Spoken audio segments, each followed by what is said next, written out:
मेहनत इतनी खामोशी से करो कि सफलता शोर मचा दे। दरभंगा के लक्ष्मी सागर स्थित जो दुर्गा मंदिर है वहाँ पर एक घर है और घर में प्रिया रहती है और प्रिया की सफलता ने पूरे बिहार में शोर मचा दिया। प्रिया बीपीएससी 17वीं में 10वां रैंक हासिल कर पूरे बिहार में दरभंगा का नाम रोशन कर एसडीएम बनने का जो सपना परिवार ने देखा था उसको पूरा कर चुकी हैं।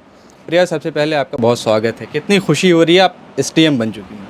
बहुत खुशी हो रही है, बहुत अच्छा लग रहा है। क्या लगता था कि एसडीएम बनना कितना चुनौतीपूर्ण है, और जो बीपीएससी की जब आपने तैयारी शुरू की थी, क्या लगा था कि इतनी शानदार सफलता हो पाएगी? जब शुरू करते हैं तो वो थोड़ा डर होता है और कॉन्फिडेंस भी थोड़ा लो होता है कि पता नहीं होगा या नहीं होगा, और रिज़ल्ट से बहुत ज़्यादा अटैच भी हो जाते हैं। बट फिर अल्टीमेटली जब प्रोसेस में जाते हैं तो पता चलता है कि रिज़ल्ट से अटैच नहीं होना है और मेहनत करते रहो तो अल्टीमेटली रिज़ल्ट भी आ जाएगा। लेकिन आपने जो नतीजे देखे हैं जो कल जारी हुआ है उसमें बिहार के बाहर वालों का खासा दबदबा आ रहा है, उसमें इकलौती आप हैं जिसने टॉप 10 में जगह बनाई है। क्या लगता है ये जो अचीवमेंट है ये बाकी रिजल्ट्स की तुलना में कितना अलग है? ये तो अलग मतलब उन्होंने भी मेहनत की, मैंने भी मेहनत की, बट अलग मुझे इसलिए लगता है क्योंकि मैं बिहार से ही हूँ और अल्टीमेटली अब मुझे मौका मिलेगा बिहार के ही लिए काम करने का और अपने स्टेट को और ज़्यादा अच्छा बनाने का। तो इसी के लिए बहुत अच्छा लग रहा है और खुशी भी मिल रही है। बीपीएससी की परीक्षा हो या यूपीएससी की, एक मिथ होता है कि जो इसके लिए जो कोचिंग है वो बहुत महंगी कोचिंग होती है, कोचिंग ज़रूरी होती है, और आपने पहले ही प्रयास में बिना किसी कोचिंग के इतनी शानदार सफलता अर्जित की है। तो कहीं ना कहीं आपने उस मिथ को तोड़ा है। जो बाकी लोग जो देख रहे हैं उनको क्या कहेंगी? जो देख रहे हैं उनको मैं यही कहना चाहूँगी कि ज़रूरी नहीं है कोचिंग से ही पढ़ाई करनी है। मैंने खुद से सारी पढ़ाई की है। टेस्ट सीरीज़ वगैरह भी मैंने सिर्फ पीवाईक्यू के लगाए थे और उसी को खुद ही इवैल्यूएट मतलब पीयर में इवैल्यूएशन करती थी। तो मुझे लगता है कि बहुत ज़्यादा ज़रूरी नहीं है, बट अगर किसी का बैकग्राउंड बहुत वीक रहा है या उनको पढ़ाई उनकी शुरुआती पढ़ाई अच्छी नहीं रही है तो वो हेल्प ले सकते हैं, बट बहुत ज़्यादा डिपेंडेंट नहीं होना है क्योंकि सेल्फ स्टडी ही अल्टीमेटली काम आती है और उसी से ही सक्सेस मिलता है। जब बिहार यूपी में एक कहावत है कि नौकरी जो करो तो सरकारी, तो कहीं ना कहीं सरकारी नौकरी का अफसरशाही का जो बिहार में खनक रहता है, तो उसका दबाव था घर वालों की तरफ से, या बचपन से क्या सोचा था कि क्या करना है और क्या कर रही हैं? दबाव तो किसी भी चीज़ का नहीं था। उन्होंने हमेशा ही घर वालों ने ऐसे पूरा सपोर्ट किया है कि जो भी करना है तुम अपनी जो भी तुमको अच्छा लग रहा है वो करो। तो बचपन में मेरे अंकल सेलेक्ट हुए थे यूपीएससी के थ्रू, वो ईएसआईसी में सेलेक्ट हुए थे और असिस्टेंट डिप्टी डायरेक्टर बने थे। तो उन्होंने ही मुझे स्टार्टिंग से ही वो स्पेशलिस्ट और जनरलिस्ट का मतलब समझाते थे, तो मेरा झुकाव तब से ही थोड़ा थोड़ा होने लगा था। स्टार्टिंग में मैं सोचती थी कि इंजीनियर बनूंगी और ये एमएनसीज़ वगैरह में काम करूंगी, बट अल्टीमेटली धीरे धीरे जब चीज़ें समझ आने लगी तो 9-10 तक मेरा पूरा झुकाव इस तरफ ही आ गया था। और उसके बाद फिर जब 12th में एडमिशन लिया तो मैंने सब साइंस में एडमिशन ले रहे थे मेरे सारे फ्रेंड्स, बट मैंने आर्ट्स में एडमिशन लिया और उस टाइम पे भी मैंने अपने डिस्ट्रिक्ट में टॉप किया था। तो वो था कि सपोर्ट घर से मिलता रहा। उन्होंने हमेशा सपोर्ट किया कि जो तुमको करना है वो करो, हम पूरा सपोर्ट दे रहे हैं। तो आपने कहा आर्ट्स लिया था, तो जब आर्ट्स लिया होगा तो कई लोग क्वेश्चन कर रहे होंगे कि आर्ट्स लेके क्या करोगी, चूँकि टेक्निकल एरा था, टेक्निकल युग था, तो आर्ट्स का क्या मतलब था तब? उस टाइम पे तो कुछ लोगों ने ऑब्वियसली क्वेश्चन किया था कि अच्छी बच्ची है, इसको क्यों आर्ट्स में डाल रहे हो, तो इसका तो फ्यूचर बहुत डार्क हो जाएगा, ये वो इंजीनियरिंग करने दो, उसके बाद या डॉक्टर करने दो, उसके बाद कर लेगी सिविल सेवा की तैयारी। बट फिर वो था कि अंकल थे मेरे एडमिनिस्ट्रेशन में, तो उन्होंने बताया और समझाया कि नहीं, ये सीधा सीधा रास्ता अपनाना है और इसमें बहुत हेल्प होता है। अगर आर्ट्स सब्जेक्ट से आप पढ़ रहे हो ह्यूमैनिटीज़ से, तो चीज़ों का एक क्लैरिटी मिल जाती है स्टार्टिंग से ही। तो मुझे लगा कि मेरा ये डिसीजन सही था और घर वालों का सपोर्ट था तो सही रहा ये। आपने बताया कि आपकी शुरुआती शिक्षा दरभंगा से हुई, 12वीं भी आपने दरभंगा से, लेकिन बाद की जो शिक्षा है, जो ग्रेजुएशन है, जो मास्टर्स है, वो आपने दिल्ली यूनिवर्सिटी से की है। तो कितना बड़ा वहाँ का जो माहौल होता है वो आपके नतीजे में प्रभाव डाल सका है? क्या लगता है, क्या एनालिसिस है आपको इसकी? इसका मैं ये मानती हूँ कि स्कूल में भी टीचर्स अच्छे थे, पढ़ाई अच्छी होती थी, सपोर्ट करते थे वो भी, क्योंकि मैं ठीक ठाक स्टूडेंट रही थी तो वो हमेशा सपोर्ट करते थे। दिल्ली यूनिवर्सिटी में जाने का ये फ़ायदा हुआ था कि मुझे एक्सपोजर बहुत ज़्यादा मिला। वहीं पे मैंने अपनी पर्सनैलिटी बिल्ड की, वहीं पे मैंने बहुत कॉन्फिडेंस गेन किया। और मैं गर्ल्स कॉलेज में थी तो वहाँ पे एक बहुत ही अच्छा माहौल होता है, जैसे लड़कियों को बहुत ज़्यादा सपोर्ट किया जाता है और उनको हर चीज़ में आगे आने के लिए पुश किया जाता है। तो वहीं से तो पर्सनैलिटी डेवलपमेंट और जो चीज़ें होती हैं वहीं से आई हैं। तो क्या लगता है कि वहाँ जो आप गई तो वहाँ एक नॉलेज अलग तरह का मिला जिससे आपको कोचिंग की मदद नहीं लेनी पड़ी?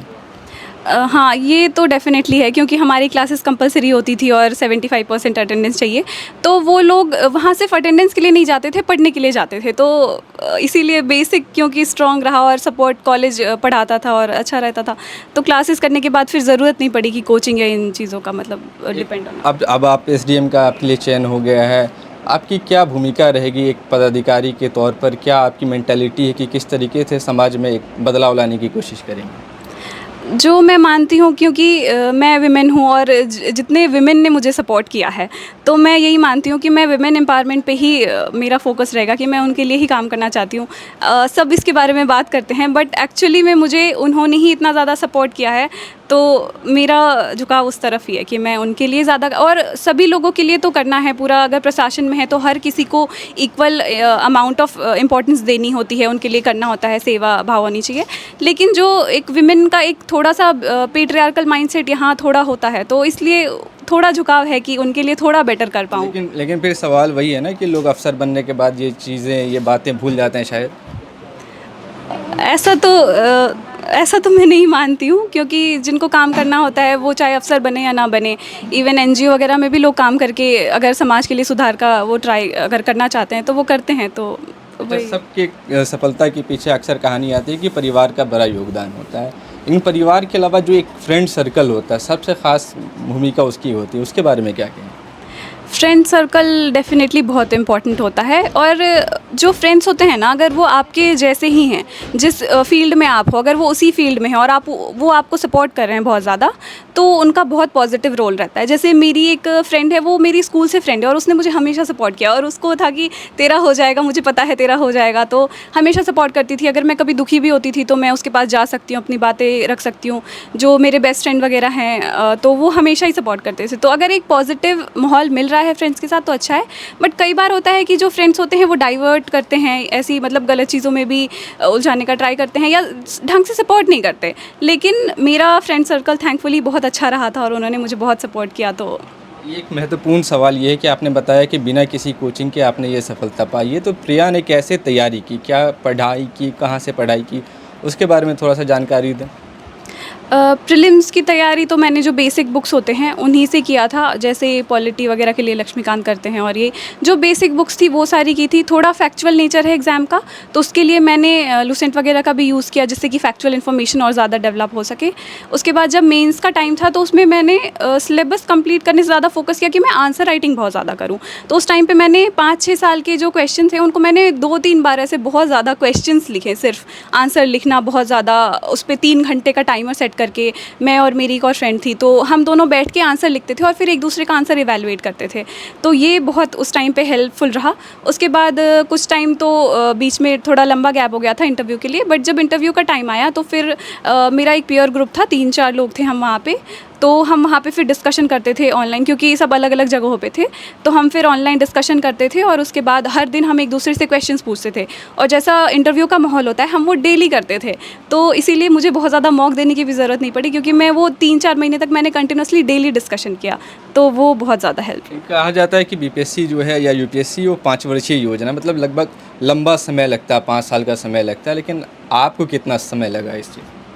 मैंने 2024 में स्टार्ट किया था और अभी 2026 है, तो मुझे लगता है 2 साल तो हो गए और प्रोसेस भी लंबा था एग्ज़ाम का, 1.5 साल का प्रोसेस था एग्ज़ाम का ही, तो 2 साल तो मुझे भी लग गए। तो अगर सही से पढ़ाई करो, सही डायरेक्शन में पढ़ाई करो तो 5 वर्षीय योजना नहीं भी हो सकता है, कम टाइम में भी क्लियर किया जा सकता है। कहीं ना कहीं जो सारे मिथ थे कि बिना कोचिंग के कम समय में, सारे मिथ को आपने तोड़ दिया है अभी तो हाँ, ऐसा लगता है। हाँ, तो ये थी प्रिया जिन्होंने पहली बार में सफलता हासिल की और जो सारे मिथ हैं बीपीएससी को लेकर उसको तोड़ दिया है। आपको बता दें कि प्रिया बिहार में बीपीएससी के 70वीं बैच में 10वां स्थान हासिल कर दरभंगा का नाम रोशन कर चुकी हैं।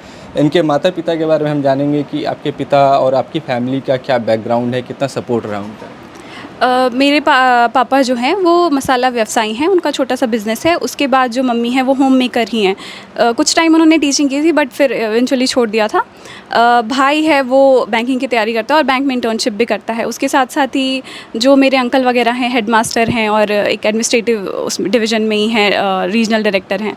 तो उन सब का बहुत सपोर्ट रहा था, घर का माहौल अच्छा था कि वो हमेशा से, क्योंकि पढ़ाई में वो लोग इन्वॉल्व थे तो उन्होंने मुझे भी पढ़ाई की तरफ ही इन्वॉल्व रखा और चीज़ों में ज़्यादा उलझने नहीं दिया कि ऐसा था कि, और जैसी परफॉर्मेंस होती है उस बेसिस पे भी उन्होंने सपोर्ट किया, तो अच्छा रहा। तो ये थी प्रिया, जिसके बारे में आपने सुना कि कैसे इन्होंने सफलता हासिल की है। आप देख रहे थे मिथिला लाइव। धन्यवाद।